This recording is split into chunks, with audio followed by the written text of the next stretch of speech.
Olá, eu me chamo Eduardo Mano e você está ouvindo a Bíblia em um ano, um projeto de leitura da Bíblia Católica em 365 dias. Este aqui é o dia de número 100. Para você que está chegando agora, no meu site eduardomanop.com.br/podcast, existe um arquivo em PDF com um plano de leitura diário feito pela Ascensions, que é um site americano que produz conteúdo de formação católica.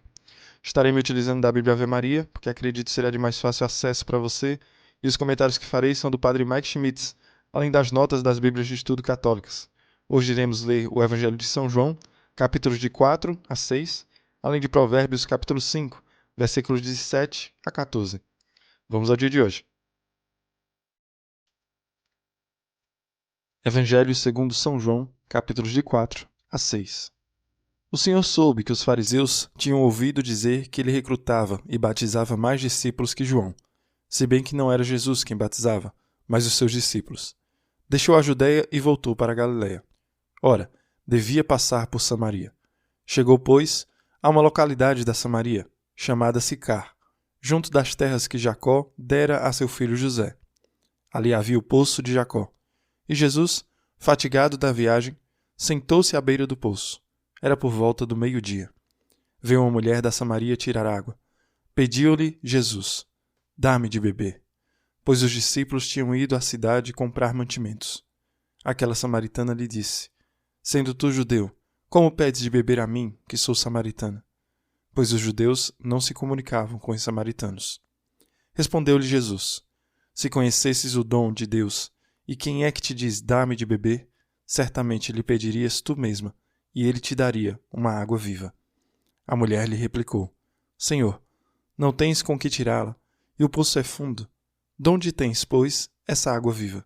És porventura maior do que o nosso pai Jacó, que nos deu este poço, do qual ele mesmo bebeu, e também os seus filhos e os seus rebanhos?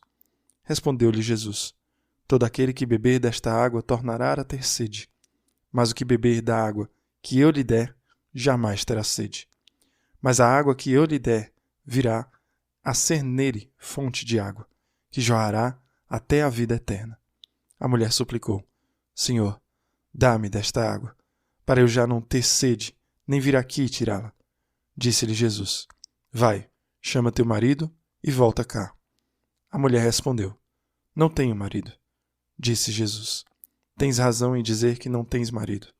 Tiveste 5 maridos, e o que agora tens não é teu. Nisso disseste a verdade. Senhor, disse-lhe a mulher, vejo que és profeta. Nossos pais adoraram neste monte, mas vós dizeis que é em Jerusalém que se deve adorar. Jesus respondeu: mulher, acredita-me, vem a hora em que não adorareis o Pai, nem neste monte, nem em Jerusalém. Vós adorais o que não conheceis, nós adoramos o que conhecemos, porque a salvação vem dos judeus. Mas vem a hora, e já chegou, em que os verdadeiros adoradores hão de adorar o Pai em espírito e verdade, e são esses adoradores que o Pai deseja. Deus é espírito, e os seus adoradores devem adorá-lo em espírito e verdade. Respondeu a mulher: sei que deve vir o Messias, que se chama Cristo. Quando, pois, vier, ele nos fará conhecer todas as coisas. Disse-lhe Jesus: sou eu quem fala contigo. Nisso seus discípulos chegaram e maravilharam-se de que estivesse falando com uma mulher. Ninguém, todavia, perguntou: que perguntas? Ou, que falas com ela? A mulher deixou o seu cântaro, foi à cidade e disse àqueles homens: vinde e vede, um homem que me contou tudo o que tenho feito. Não seria ele, porventura, o Cristo? Eles saíram da cidade e vieram ter com Jesus. Entretanto, os discípulos lhe pediam: mestre, come. Mas ele lhes disse: tenho um alimento para comer que vós não conheceis. Os discípulos perguntavam uns aos outros: alguém lhe teria trazido de comer? Disse-lhes Jesus: meu alimento é fazer a vontade daquele que me enviou e cumprir a sua obra. Não dizeis vós que ainda há 4 meses e vem a colheita? Eis que vos digo: levantai os vossos olhos e vede os campos, porque já estão brancos para a ceifa. O que ceifa recebe o salário, e ajunta fruto para a vida eterna. Assim o semeador e o ceifador, juntamente, se regozijarão. Porque eis que, se pode dizer com toda a verdade, um é o que semeia, outro é o que ceifa. Enviei-vos a ceifar onde não tendes trabalhado. Outros trabalharam, e vós entrastes nos seus trabalhos. Muitos foram os samaritanos daquela cidade que creram nele por causa da palavra da mulher, que lhes declarara: Ele me disse tudo quanto tenho feito. Assim, quando os samaritanos foram ter com ele, pediram que ficasse com eles. Ele permaneceu ali 2 dias. Ainda muitos outros creram nele por causa das suas palavras. E diziam à mulher: Já não é por causa da tua declaração que cremos, mas nós mesmos ouvimos e sabemos ser este verdadeiramente o Salvador do mundo. Passados os 2 dias, Jesus partiu para a Galiléia. Ele mesmo havia declarado que um profeta não é honrado na sua pátria. Chegando à Galiléia, acolheram-no os galileus, porque tinham visto tudo o que fizera durante a festa em Jerusalém, pois também eles tinham ido à festa. Ele voltou, pois, a Caná da Galiléia, onde transformara água em vinho. Havia então em Cafarnaum um oficial do rei, cujo filho estava doente. Ao ouvir que Jesus vinha da Judéia para a Galiléia, foi a ele e rogou-lhe que descesse e curasse seu filho, que estava prestes a morrer. Disse-lhe Jesus: Se não virdes milagres e prodígios, não credes. Pediu-lhe o oficial: Senhor, desce antes que meu filho morra. Vai, disse-lhe Jesus, o teu filho está passando bem. O homem acreditou na palavra de Jesus e partiu. Enquanto ia descendo, os criados vieram-lhe ao encontro e lhe disseram: Teu filho está passando bem. Indagou então deles a hora em que se sentira melhor.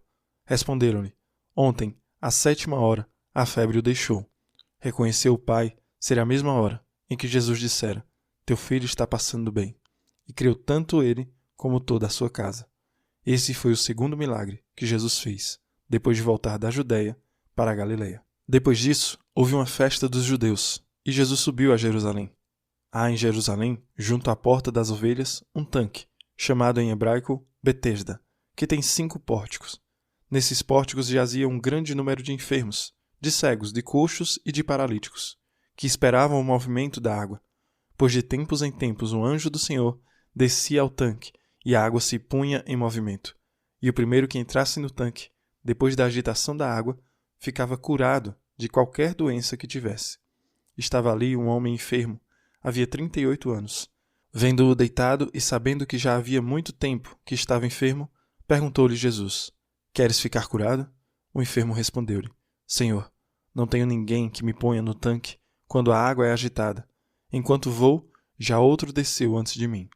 Ordenou-lhe Jesus: Levanta-te, toma o teu leito e anda. No mesmo instante, aquele homem ficou curado, tomou seu leito e foi andando. Ora, aquele dia era sábado, e os judeus diziam ao homem curado: É sábado, não te é permitido carregar o teu leito. Respondeu-lhes ele: Aquele que me curou disse: Toma o teu leito e anda. Perguntaram-lhe eles: Quem é o homem que te disse: Toma o teu leito e anda? O que havia sido curado, porém, não sabia quem era, porque Jesus se havia retirado da multidão que estava naquele lugar. Mais tarde, Jesus o achou no templo e lhe disse: Eis que ficaste são, já não peques, para não te acontecer coisa pior. Aquele homem foi então contar aos judeus que fora Jesus quem o havia curado. Por esse motivo, os judeus perseguiam Jesus, porque fazia esses milagres no dia de sábado. Mas ele lhes disse: Meu Pai continua agindo até agora, e eu ajo também. Por essa razão, os judeus, com maior ardor, procuravam tirar-lhe a vida, porque não somente violava o repouso do sábado, mas afirmava ainda que Deus era seu Pai e se fazia igual a Deus. Jesus tomou a palavra e disse-lhes: em verdade vos digo, o filho de si mesmo não pode fazer coisa alguma. Ele só faz o que vê fazer o Pai. E tudo o que o Pai faz, o faz também semelhantemente o Filho. Pois o Pai ama o Filho e mostra-lhe tudo o que faz, e maiores obras do que esta lhe mostrará, para que fiqueis admirados. Com efeito, como o Pai ressuscita os mortos e lhes dá a vida, assim também o Filho dá vida a quem ele quer. Assim também o Pai não julga ninguém, mas entregou todo o julgamento ao Filho. Desse modo, todos honrarão o Filho, bem como honram o Pai. Aquele que não honra o Filho, não honra o Pai, que o enviou. Em verdade vos digo, quem ouve a minha palavra e crê naquele que me enviou, tem a vida eterna, e não incorre na condenação, mas passou da morte para a vida. Em verdade vos digo, vem a hora, e já está aí, em que os mortos ouvirão a voz do Filho de Deus, e os que a ouvirem viverão. Pois como o Pai tem a vida em si mesmo, assim também deu ao Filho ter a vida em si mesmo, e lhe conferiu o poder de julgar, porque é o Filho do homem. Não vos maravilheis disso, porque vem a hora em que todos os que se acham nos sepulcros sairão deles ao som de sua voz. Os que praticaram o bem irão para a ressurreição da vida, e aqueles que praticaram o mal ressuscitarão para serem condenados. De mim mesmo não posso fazer coisa alguma. Julgo como ouço, e o meu julgamento é justo, porque não busco a minha vontade, mas a vontade daquele que me enviou. Se eu der testemunho de mim mesmo, não é digno de fé o meu testemunho. Há outro que dá testemunho de mim, e sei que é digno de fé o testemunho que dá de mim. Vós enviastes mensageiros a João, e ele deu testemunho da verdade. Não invoco, porém, o testemunho de homem algum. Digo-vos essas coisas, a fim de que sejais salvos. João era uma lâmpada que arde e ilumina. Vós, porém, só por uma hora quisestes alegrar-vos com a sua luz. Mas tenho maior testemunho do que o de João, porque as obras que meu Pai me deu para executar, essas mesmas obras que faço, testemunham a meu respeito que o Pai me enviou. E o Pai que me enviou, ele mesmo deu testemunho de mim. Vós nunca ouvistes a sua voz, nem vistes a sua face, e não tendes a sua palavra permanente em vós, pois não credes naquele que ele enviou. Vós perscrutais as Escrituras, julgando encontrar nelas a vida eterna. Pois bem, são elas mesmas que dão testemunho de mim, e vós não quereis vir a mim para que tenhais a vida. Não espero a minha glória dos homens, mas sei que não tendes em vós o amor de Deus. Vim em nome de meu Pai, mas não me recebeis. Se vier outro em seu próprio nome, haveis de recebê-lo. Como podeis crer, vós que recebeis a glória uns dos outros, e não buscais a glória que é só de Deus? Não julgueis que vos hei de acusar diante do Pai. Há quem vos acuse, Moisés, no qual colocais a vossa esperança. Pois se cresseis em Moisés, certamente creríeis em mim, porque ele escreveu a meu respeito. Mas, se não acreditais nos seus escritos, como acreditareis nas minhas palavras? Depois disso, atravessou Jesus o lago da Galileia, que é o de Tiberíades. Seguia-o uma grande multidão, porque via os milagres que fazia em benefício dos enfermos. Jesus subiu a um monte e ali se sentou com seus discípulos. Aproximava-se a Páscoa, festa dos judeus. Jesus levantou os olhos sobre aquela grande multidão que vinha ter com ele e disse a Filipe: Onde compraremos pão para que todos estes tenham o que comer? Falava assim para o experimentar, pois bem sabia o que havia de fazer. Filipe respondeu-lhe: 200 denários de pão não lhes bastam, para que cada um receba um pedaço. Um dos seus discípulos, chamado André, irmão de Simão Pedro, disse-lhe: Está aqui um menino, que tem 5 pães de cevada e 2 peixes. Mas que é isto para tanta gente? Disse Jesus: Fazei-os assentar. Ora, havia naquele lugar muita relva. Sentaram-se aqueles homens em número de uns 5.000. Jesus tomou os pães e rendeu graças.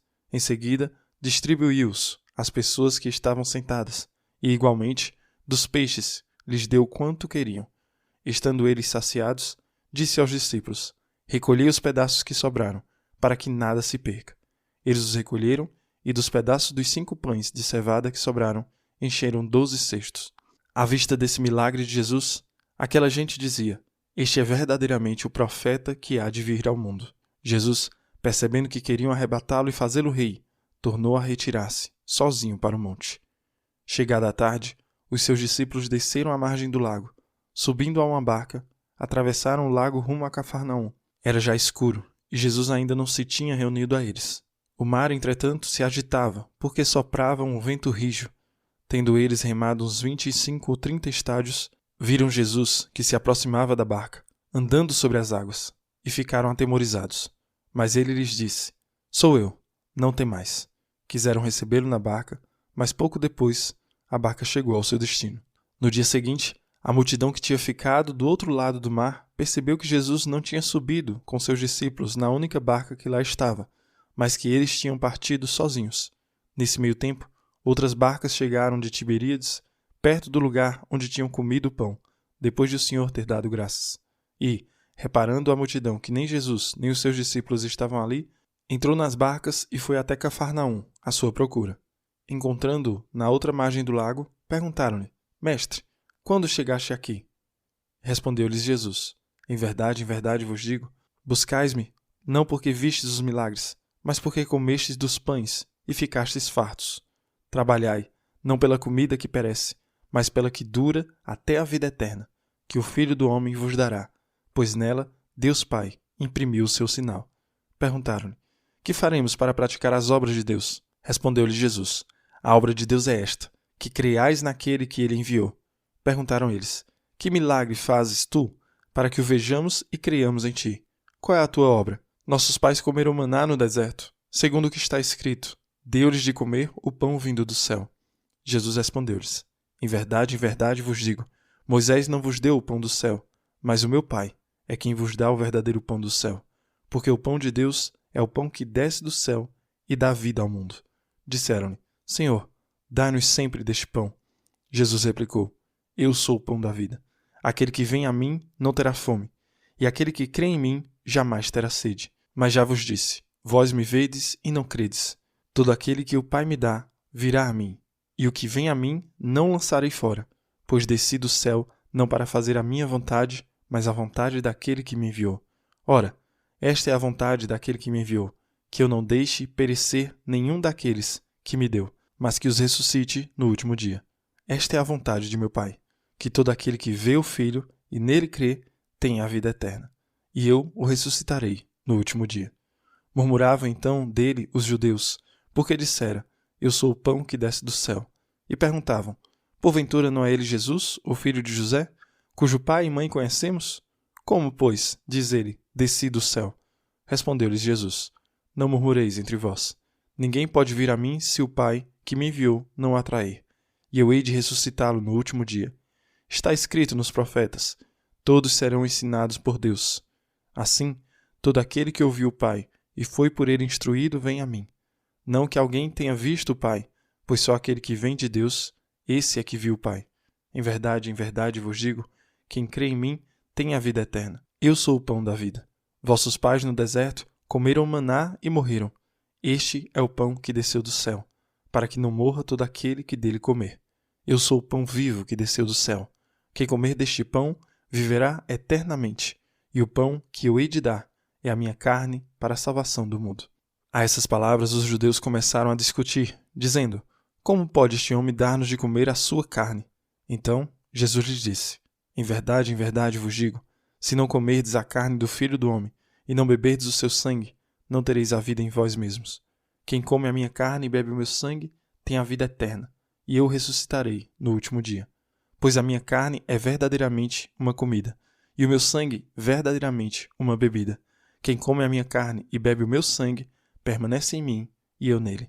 Assim como o Pai que me enviou vive, e eu vivo pelo Pai, assim também aquele que comer a minha carne viverá por mim. Este é o pão que desceu do céu.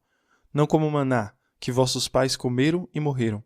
Quem come deste pão viverá eternamente. Tal foi o ensinamento de Jesus na sinagoga de Cafarnaum. Muitos dos seus discípulos, ouvindo, disseram: isto é muito duro, quem o pode admitir? Sabendo Jesus que os discípulos murmuravam por isso, perguntou-lhes: isso vos escandaliza? Que será, quando virdes subir o Filho do Homem para onde ele estava antes? O Espírito é que vivifica, a carne de nada serve. As palavras que vos tenho dito são Espírito e vida, mas há alguns entre vós que não creem. Pois desde o princípio Jesus sabia quais eram os que não criam e quem o havia de trair. Ele prosseguiu: por isso vos disse, ninguém pode vir a mim, se por meu Pai não lhe for concedido. Desde então, muitos dos seus discípulos se retiraram e já não andavam com ele. Então, Jesus perguntou aos 12, quereis vós também retirar-vos? Respondeu-lhe Simão Pedro: Senhor, a quem iríamos nós? Tu tens as palavras da vida eterna, e nós cremos e sabemos que tu és o Santo de Deus. Jesus acrescentou: não vos escolhi eu todos os 12? Contudo, um de vós é um demônio. Ele se referia a Judas, filho de Simão Iscariotes, porque era quem o havia de entregar, não obstante ser um dos 12. Provérbios, capítulo 5, versículos de 7 a 14. Escutai-me, pois, meus filhos, não vos aparteis das palavras de minha boca. Afasta dela teu caminho, não te aproximes da porta de sua casa, para que não seja entregue a outros tua fortuna, e tua vida a um homem cruel, para que estranhos não se fartem de teus haveres, e o fruto de teu trabalho não passe para a casa alheia, para que não gemas no fim, quando forem consumidas tuas carnes e teu corpo, e tiveres que dizer: por que odiei a disciplina, e meu coração desdenhou a correção? Por que não ouvi a voz de meus mestres, nem dei ouvido aos meus educadores? Por pouco eu chegaria ao cúmulo da desgraça, no meio da Assembleia do Povo. Muito bem, a leitura de hoje é capaz de mudar a vida de cada católico. João capítulo 6 é recheado de coisas notáveis. A alimentação de 5.000 pessoas é algo incrível.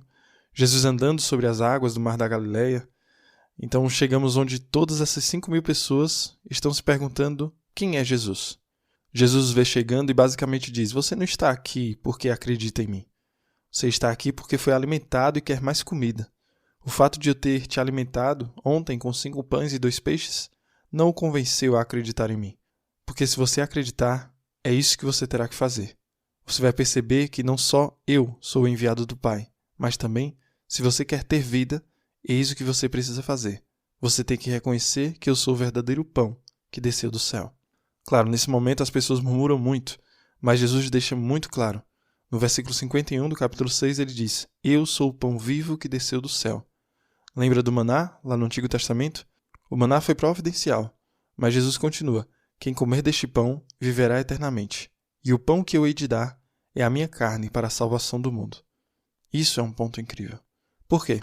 Não só Jesus está dizendo que ele é o pão novo que desceu do céu, mas também está fazendo uma conexão entre o que lemos ontem no dia 99. Lembra de João Batista?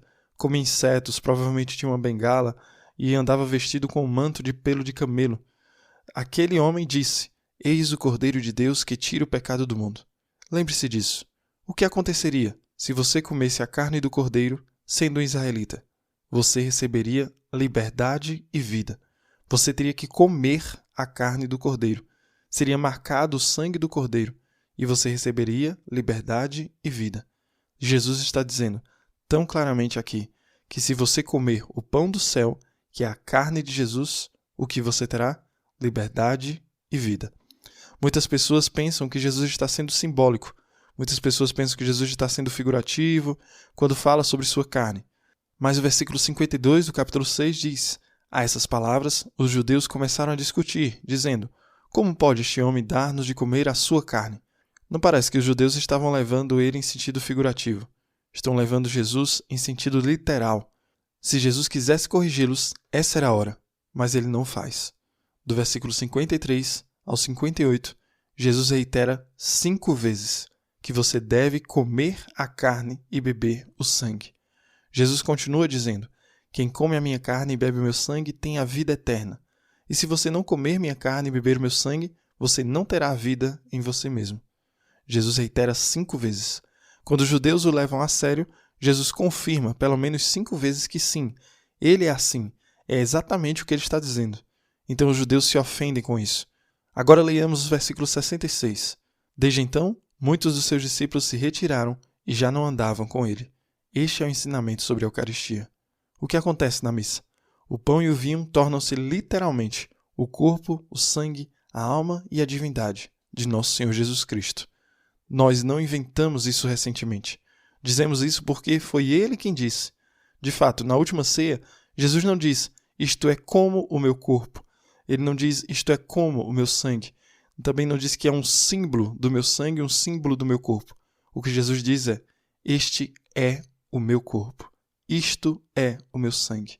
Faça isso. Todo o tempo que passamos em Êxodo, Levítico, Números e Deuteronômio, onde era tão importante que tivéssemos a adoração de Deus correta, na nova aliança, Jesus deixa isso absolutamente inconfundível e inegavelmente claro, como ele quer ser adorado.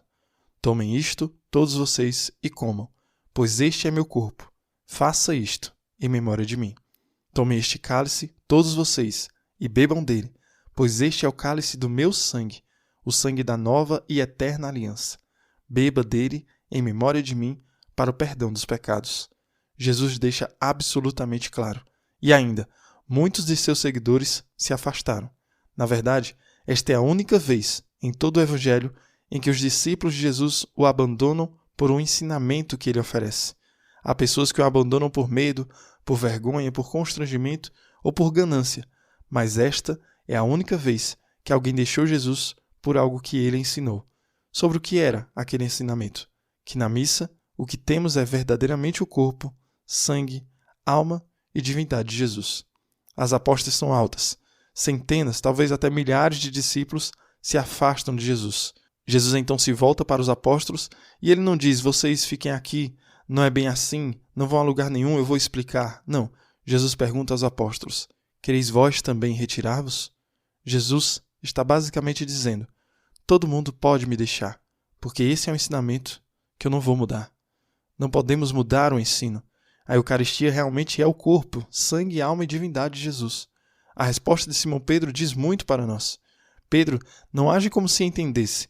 Ele não inventa o termo transubstanciação que hoje conhecemos. Pedro olha para Jesus e diz, Senhor, a quem iríamos nós? Tu tens as palavras da vida eterna, e nós cremos e sabemos que tu és o Santo de Deus. Pronto. Basicamente, Pedro diz que eu não tenho ideia do que você acabou de dizer, mas eu confio em ti. Este é o grande desafio para todos nós. Jesus se entregou a nós na Eucaristia. É assim que Jesus quer ser adorado. Se você não quer isso, então você não quer Jesus. Padre Mike e uma amiga caminharam por esse capítulo 6 de João e essa amiga disse, claro que é uma interpretação legítima. E alguém pode dizer, espere um momento, Jesus disse que o Espírito vivifica e a carne de nada serve. Isso não é Jesus dizendo a carne não significa nada, porque Jesus literalmente disse, a menos que você coma minha carne e beba meu sangue, você não tem vida em você. Neste caso, Jesus estava se referindo à carne em termos de natureza humana caída. Então, esta senhora disse ao Padre Mike, acho que é uma interpretação, mas eu posso ver como você acredita nisso. Então o Padre Mike disse, sim, essa é uma interpretação, mas tenha isso em mente. Por 1500 anos, cada cristão acreditou nessa uma interpretação. 100% dos cristãos, nos primeiros 1500 anos de cristianismo, acreditaram nesta interpretação. Se esta interpretação estiver errada, isso significa que todos os católicos adoram pão. Isso também significa que nos primeiros 1500 anos, cada cristão foi culpado de idolatria no grau mais horrível possível. Lembra do que aconteceu no episódio do bezerro de ouro? Moisés está no Monte Sinai e as pessoas se afastam para fazer um bezerro de ouro. Você se lembra de quão rapidamente Deus pôs um fim nisso? Deus parou imediatamente. E ainda, acreditamos realmente que se a Eucaristia realmente não é Jesus, que Deus permitiu 100% dos cristãos adoraram pão e adoraram vinho como se fosse realmente Ele? Deus nunca toleraria esse tipo de coisa. É assim que cremos que esta é a única interpretação. 100% dos cristãos, há 1500 anos, acreditando na Eucaristia. 100% dos cristãos, por 1500 anos, acreditando que o pão e o vinho tornaram-se corpo e sangue de Jesus. Jesus está presente em todo o tabernáculo, em toda a igreja católica, em todo o mundo. Se você tiver problemas com essa única interpretação, o Padre Mike convida-nos a ir a uma igreja católica hoje, ajoelharmos-nos em frente ao tabernáculo, aquele lugar santo, onde estão o corpo e o sangue de Cristo, e dar a Jesus o nosso coração. Ouvir Jesus perguntar, você também não vai embora? Dê a resposta que Pedro deu. Senhor, eu não tenho para onde ir. Tu tens as palavras da vida eterna. Todos nós cremos e sabemos que Tu és o Santo de Deus. Sim, é um grande ensinamento e pode ser grande demais para compreender aqui e assim deste modo. Por isso o convite de ir até o sacrário. Talvez, apenas talvez, Jesus esteja pedindo para você colocar sua fé na palavra dele, ainda mais no dia de hoje. Que Deus abençoe você, reze por mim. Muito obrigado por me acompanhar até aqui. Até amanhã.